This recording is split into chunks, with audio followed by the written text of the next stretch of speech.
ओ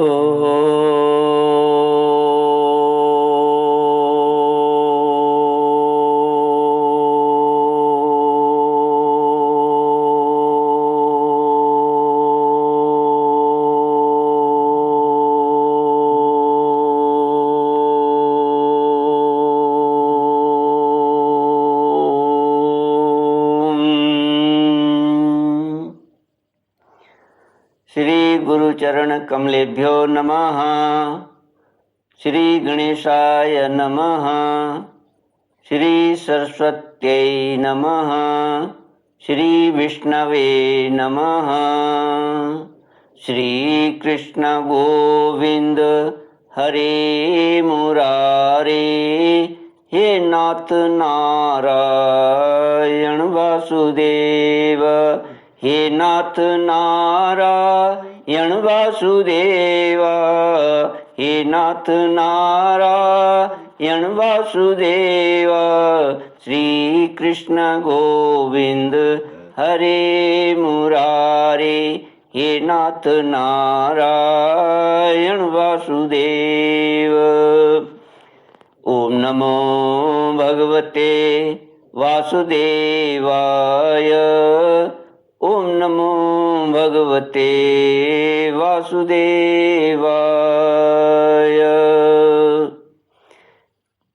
कृष्णाय वासुदेवाय हरये परमात्मने प्रणत क्लेशनाशाय गोविंदाय नमो नमः।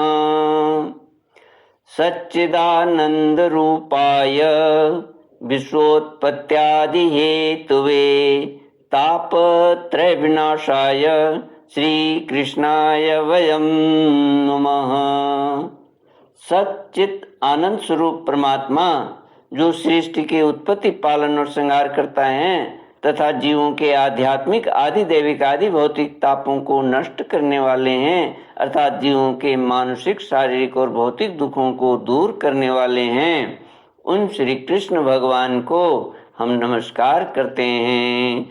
श्री कृष्ण गोविंद हरे मुरारे, हे नाथ नारायण वासुदेव। श्रीमद् भागवत प्रथम स्कंद अथ सप्तदशोऽध्याय।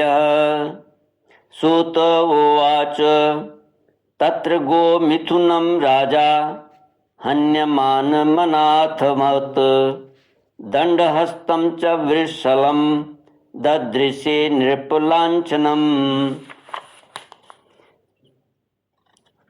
वृषं मृणालधवलं मेहन्तमेव बिभ्यतं वेपमानं पदैकेन सीदन्तं शूद्रताडितम्। श्रीमद् भागवत प्रथम स्कंद 17वां अध्याय। सूत जी कहते हैं, सौनक जी, वहां पहुंचकर राजा परीक्षित ने देखा कि एक राजवेशधारी शूद्र हाथ में दंड लिए हुए हैं। कहां पहुंचकर? परीक्षित जी पूर्ववाणी सरस्वती के तट पर आ पहुंचे। वहां पर उन्होंने ये देखा कि एक राजवेशधारी शूद्र हाथ में डंडा लिए हुए है और गाय बैल की जोड़ी को इस तरह पीटता जा रहा है जैसे उनका कोई स्वामी न हो। वह कमल तंतु के समान श्वेत रंग का बैल एक पैर से खड़ा कांप रहा था तथा शूद्र की ताड़ना से पीड़ित और भयभीत होकर मूत्र त्याग कर रहा था। धर्मोपयोगी दूध, घी आदि हविष्य पदार्थों को देने वाली वह गाय भी बार बार शूद्र के पैरों की ठोकरें खाकर अत्यंत दीन हो रही थी।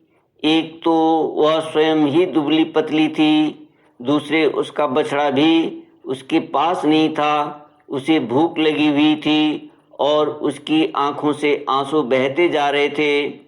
स्वर्ण जड़ित रथ पर चढ़े हुए राजा परीक्षित ने अपना धनुष चढ़ाकर मेघ के समान गंभीर वाणी से उसको ललकारा, अरे तू कौन है जो बलवान होकर भी मेरे राज्य के इन दुर्बल प्राणियों को बलपूर्वक मार रहा है।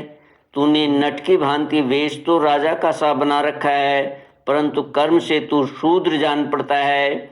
हमारे दादा अर्जुन के साथ भगवान श्री कृष्ण के परम धाम पधारने पर इस प्रकार निर्जन स्थान में निरपराधों पर प्रहार करने वाला तू अपराधी है, अतः वध के योग्य है।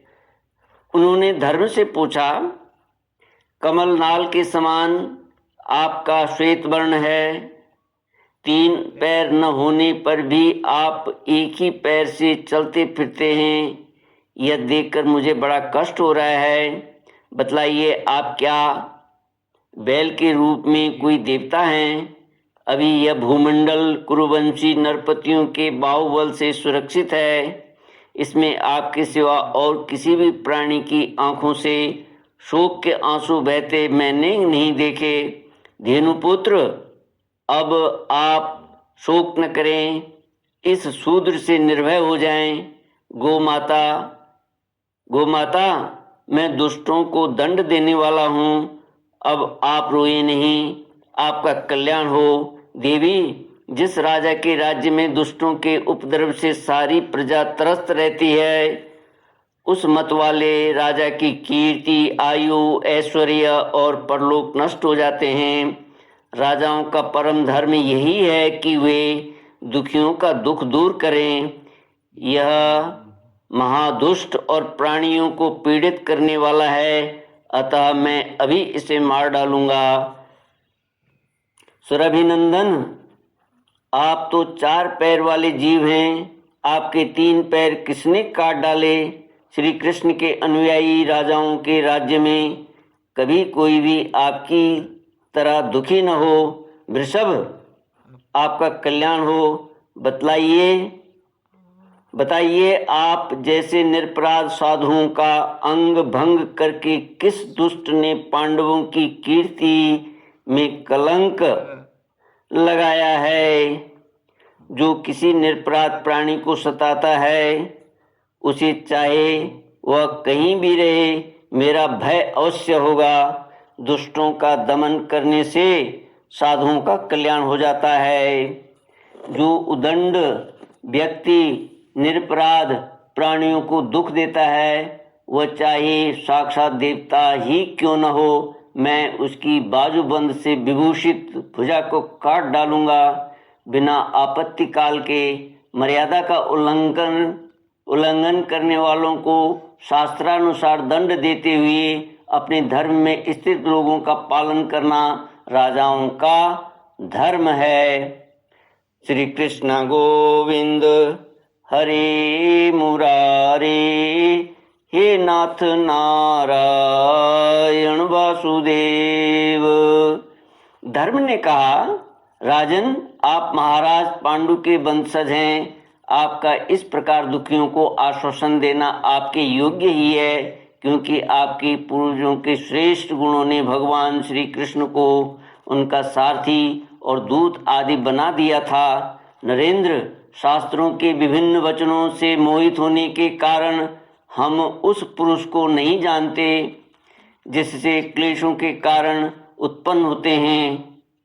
जो लोग किसी भी प्रकार के द्वैत को स्वीकार नहीं करते, वे अपने आप को ही अपने दुख का कारण बतलाते हैं। कोई प्रारब्ध को कारण बतलाते हैं तो कोई कर्म को, कुछ लोग स्वभाव को, तो कुछ लोग ईश्वर को दुख का कारण मानते हैं। किन्हीं का ऐसा भी निश्चय है कि दुख का कारण न तो तर्क के द्वारा किया जा सकता है और न वाणी के द्वारा बतलाया जा सकता है। राजर्षि, अब हम इसमें कौन सा मत ठीक है, यह आप अपनी बुद्धि से ही विचार कीजिए। सूत जी कहते हैं, ऋषि श्रेष्ठ शौनक जी, धर्म का यह प्रवचन सुनकर सम्राट परीक्षित बहुत प्रसन्न हुए। उनका खेद मिट गया। उन्होंने शांत चित्त होकर उनसे कहा, परीक्षित ने कहा, धर्म का तत्व जानने वाले वृषभदेव, आप धर्म का उपदेश कर रहे हैं। अवश्य ही आप वृषभ के रूप में स्वयं धर्म हैं। आपने अपने को दुख देने वाले का नाम इसलिए नहीं बताया कि अधर्म करने वालों को जो नरकादि प्राप्त होते हैं वे ही चुगली करने वालों को भी मिलते हैं, अथवा यही सिद्धांत निश्चित है कि प्राणियों के मन और वाणी से परमेश्वर की माया के स्वरूप का निरूपण नहीं किया जा सकता। धर्मदेव, सतयुग में आपके 4 चरण थे, तप, पवित्रता, दया और सत्य। इस समय अधर्म के अंश गर्व, आसक्ति और मद से 3 चरण नष्ट हो चुके हैं। अब आपका 4था चरण केवल सत्य ही बच रहा है। उसी के बल पर आप जी रहे हैं। असत्य से पुष्ट हुआ यह अधर्म रूप कलयुग उसे भी ग्रास कर लेना चाहता है। ये गौ माता साक्षात पृथ्वी हैं। भगवान ने इनका भारी बोझ उतार दिया था और ये उनके राशि राशि सौंदर्य बिखेरने वाले चरण चिन्हों से पवित्र सर्वत्र उत्सवमयी हो गई थीं। अब ये उनसे बिछुड़ गई हैं। वे साध्वी अभागिनी के समान नेत्रों में जल भरकर यह चिंता कर रही हैं कि अब राजा का स्वांग बनाकर ब्राह्मण द्रोही शूद्र मुझे भोगेंगे। महाराज, महारथी परीक्षित ने इस प्रकार धर्म और पृथ्वी को सांत्वना दी। फिर उन्होंने अधर्म के कारण रूप कलयुग को मारने के लिए तीक्ष्ण तलवार उठाई। कलयुग ताड़ गया कि ये तो अब मुझे मार ही डालना चाहते हैं। अतः झटपट उसने अपने राज चिन्ह उतार डाले और भय विह्वल होकर उनके चरणों में अपना सिर रख दिया। परीक्षित बड़े यशस्वी, दीन वत्सल और शरणागत रक्षक थे। उन्होंने जब कलयुग को अपने पैरों पर पड़े देखा तो कृपा करके उसको मारा नहीं, अपितु हंसते हुए से उससे कहा। परीक्षित बोले, अब तू हाथ जोड़कर शरण आ गया है। तब अर्जुन के यशस्वी वंश में उत्पन्न हुए किसी भी वीर से तुझे कोई भय नहीं है, परंतु तू अधर्म का सहायक है, इसलिए तुझे मेरे राज्य में बिल्कुल नहीं रहना चाहिए।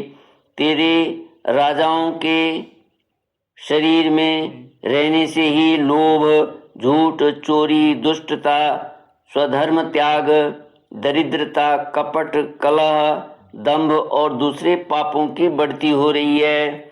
अतः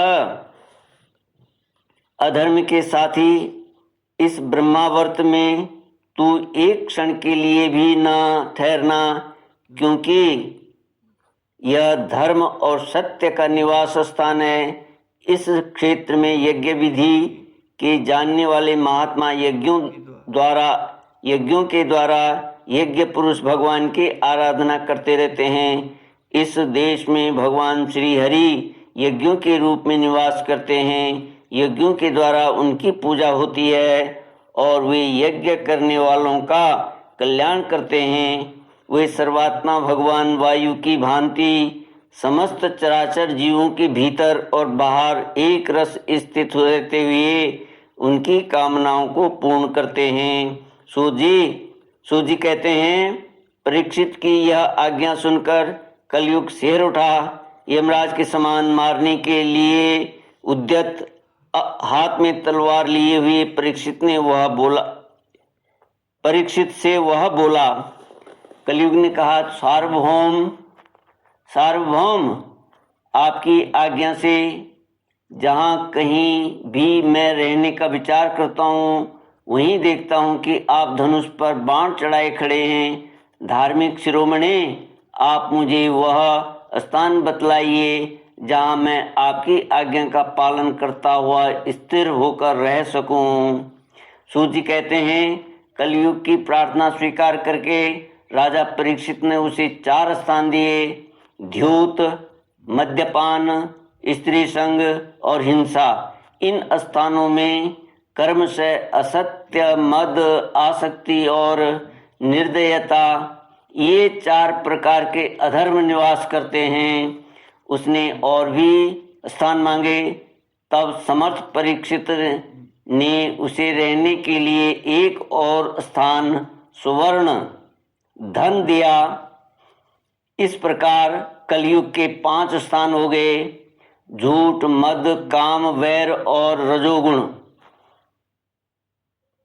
परीक्षित के दिए हुए इन्हीं 5 स्थानों में अधर्म का मूल कारण कली उनकी आज्ञाओं का पालन करता हुआ निवास करने लगा।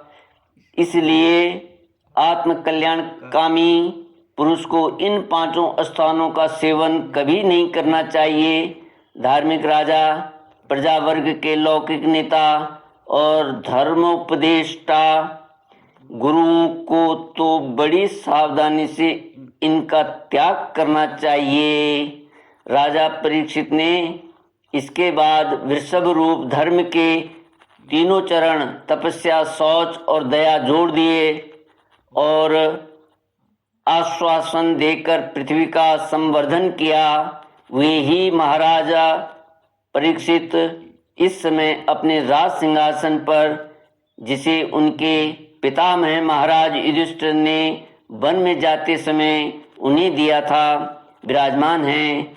वे परम यशस्वी, सौभाग्य भाजन चक्रवर्ती सम्राट महेश राजऋषि परीक्षित इस समय हस्तिनापुर में कौरव कुल की राज्य लक्ष्मी से शोभायमान हैं।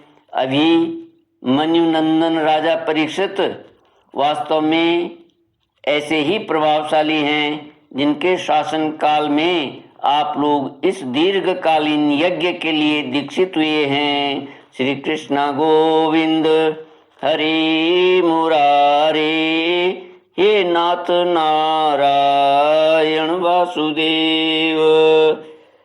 इति श्रीमद्भागवते महापुराणे पारमहंस्यां संहितायां प्रथमस्कन्धे कलिनिग्रहो नाम 17दशोऽध्यायः। ओम पूर्णमद पूर्णमिदं पूर्णात् पूर्णमुदच्यते पूर्णस्य पूर्णमादाय पूर्णमेवावशिष्यते। ओम शांति शांति शांति। हरि ओम। श्री गुरुभ्यो नमः। हरि ओम।